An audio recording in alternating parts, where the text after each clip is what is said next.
and on the Earth that are much more dangerous. Cataclysms routinely erupt in some corner of the universe. And one day, something will snuff out Earth.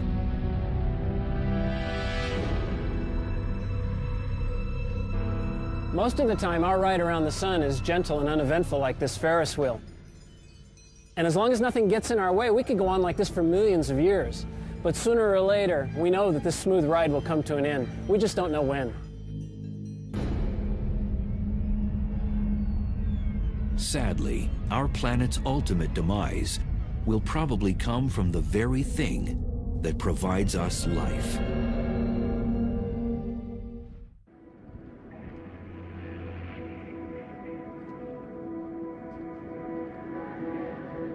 Earth maintains a cozy lifestyle, being third rock from the sun. For over 4 billion years, the sun has been an ally, warming and feeding our planet. But in time, our solar heater will become our enemy. The sun and the Earth have a unique relationship to each other. The Earth has a particular temperature, it's a particular size, it has life on it, and oceans, and those things depend on the sun.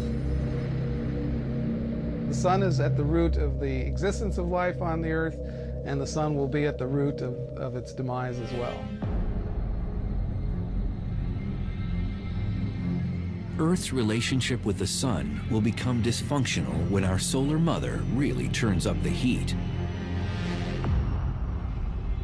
The sun gets hotter because it's burning hydrogen into helium. 4 hydrogen atoms become 1 helium atom. That means there are fewer particles bouncing around inside the sun. And that process basically means that the sun has to get hotter and brighter to hold itself up. As the sun's core gets hotter, its outer parts will swell in size and turn red. If you have a bonfire, you have all this wood there, you build it up, and at some point enough logs get burnt and the thing collapses and you get this huge burst of sparks and it gets much brighter. In a sense, it's like that because the sun is right now burning hydrogen into helium, and the helium is the ash of that, if you like. And then as the sun collapses enough, the ash relights and the helium burns into carbon. And that's when things get really hot. At this point, the sun will expand into a red giant and incinerate most complex life on Earth. When the sun becomes a red giant, it will grow to 30 times its size. So the surface of the sun will actually be out beyond the orbit of Mercury. The luminosity of the sun will go up by like 1,000 times. And that's going to make the Earth so hot that the outer crust, the rocks, the solid part of the Earth, will melt. The whole planet would be a glowing ball of lava. The sun will fry the inner planets, and even though the sun will become red and cooler, the Earth will be much hotter. Just leave the Earth a burnt cinder, like a charcoal briquette. So that would be bad for life on Earth. And the Earth's hellish fate isn't over. As a red giant, the sun will fluctuate in size before collapsing into a white dwarf. The sun that was huge suddenly becomes the sun that's very small and extremely dense. It's only about the size of the Earth, sitting down there at the center of our solar system, very much fainter than it used to be, and then everything cools off. And then that object is no longer generating energy either, so it begins to cool as well. So the final fate of the solar system will be to cool off and freeze. Humans will probably have relocated to another planet or become extinct before the sun turns Earth into a snowball. However, the sun may dry up our world much sooner. If the sun doesn't get us at the time of the red giant phase, it may well get us earlier by just becoming bright enough to cause the oceans to evaporate. Water is an essential component for all life. And so if the Earth actually loses all its water, then that's another reason why life might disappear from the Earth, and it would again be the sun's fault. there may be ways for Earth to win a stay of execution. As the sun is swelling, it also begins to lose mass much more rapidly than it's losing it now. And of course, if it's getting less massive, it has less of a hold on the Earth will move further out into a larger orbit. And so it's kind of a race between the growing sun and the growing heat from the sun and the Earth actually moving, a little bit away from that fire that's getting too hot.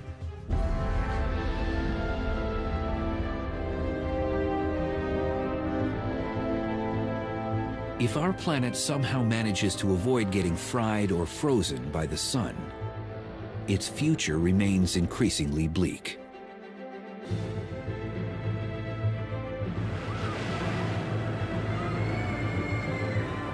This place is full of adventure. Rides that put your stomach up into your throat, things that collide, scary stuff. It's a lot like riding around the sun on planet Earth. But when Earth gets smacked or when things start to come apart, the ride could really be over.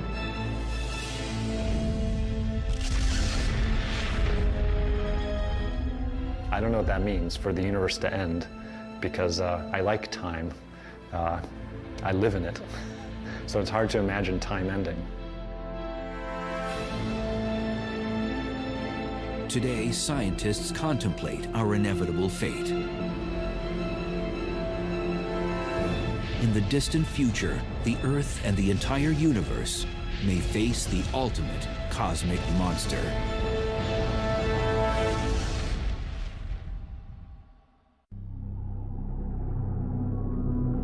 No one suspects that Earth's most lethal enemy lurks amongst the stars.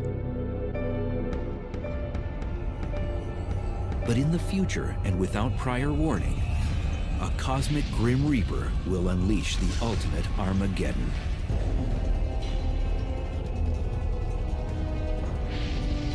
The dark villain will stretch apart the universe. Galaxies themselves will split apart. Stars and planets will tear to shreds. The ultimate apocalyptic event is being called the Big Rip. And when it begins, it won't stop until every atom and nuclei in the universe are mincemeat.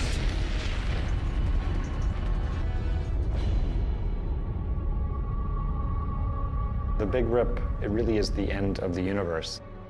It's not like we're the last ones at the party wondering what's going on and we can go do something else. It's really like you've turned off all the lights and the universe just ends.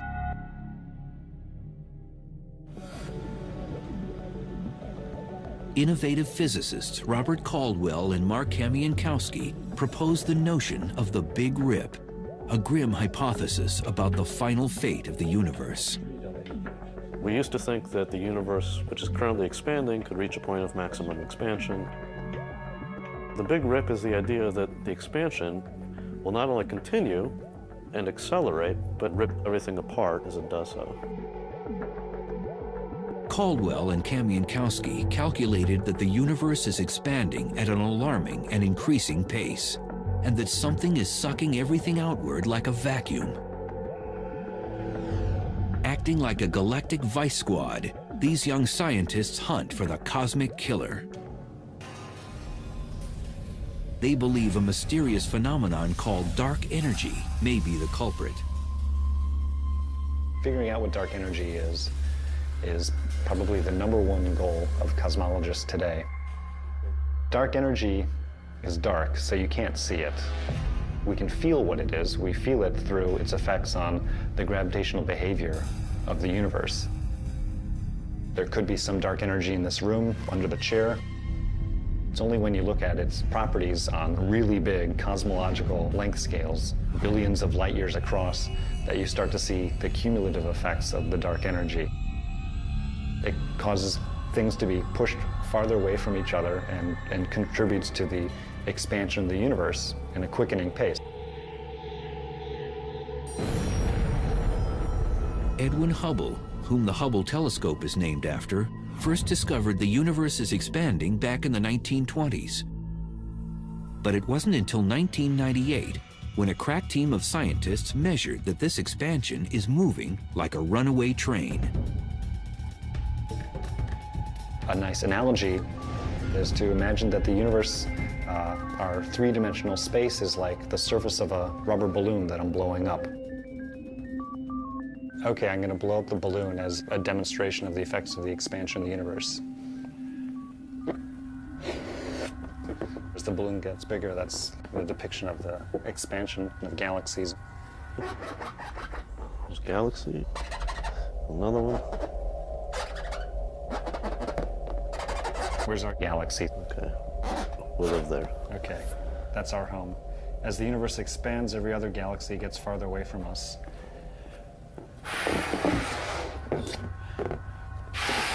In ordinary expansion, each galaxy stays the same size. But if you have super accelerated expansion, then the galaxies themselves can each expand, which is sort of what's happened here. If I could blow it up fast enough to depict a big rip, then the balloon would explode. That's like space-time not being able to take it and coming to an end. So instead, we'll just pop a hole in the balloon. That's the big rip. According to Caldwell and Kamienowski, the universe has no hope of surviving the Big Rip. They've even come up with a countdown to this apocalyptic event. The Big Rip kind of rolls up its sleeves and progressively takes apart the universe layer by layer, working from the outside in, going from the largest scales to the smallest scales. 1 billion years to pull apart clusters of galaxies, then hundreds of millions of years to pull apart galaxies themselves, and then down to the size of a solar system, we're talking hundreds of thousands of years, and then to tear apart the Earth itself would take less than an hour. It's kind of interesting to think about what that would look like. If I'm in my protective capsule watching things happen, I would see this wall of darkness that starts coming towards us. I would no longer, at that point, be able to see any stars. The Earth, layer by layer, will be peeled off and ejected away. Everything in us, the molecules that hold us together, would get ripped apart, and every atom that makes up your body would fly off to infinity in a very short period of time. Fortunately, mankind doesn't need to lose sleep over the Big Rip. Caldwell and Kamienowski estimate that it will climax 50 billion years from now, when the universe is over 3 times its current age. What's really fun for us is to try to figure out whether this is actually what's going to happen, to paint the science fiction scenario of what might happen and to think what might happen to us.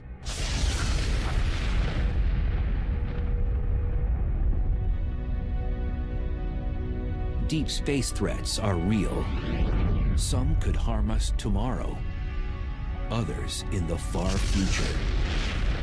But one thing's certain, something will terminate Earth and probably the entire universe once and for all. It's only a matter of time. It's useful to sometimes think about how fragile our life is here on Earth, that maybe we aren't going to be here for eternity. Maybe there's a hope, but the way it looks, the universe just ends, and that's it.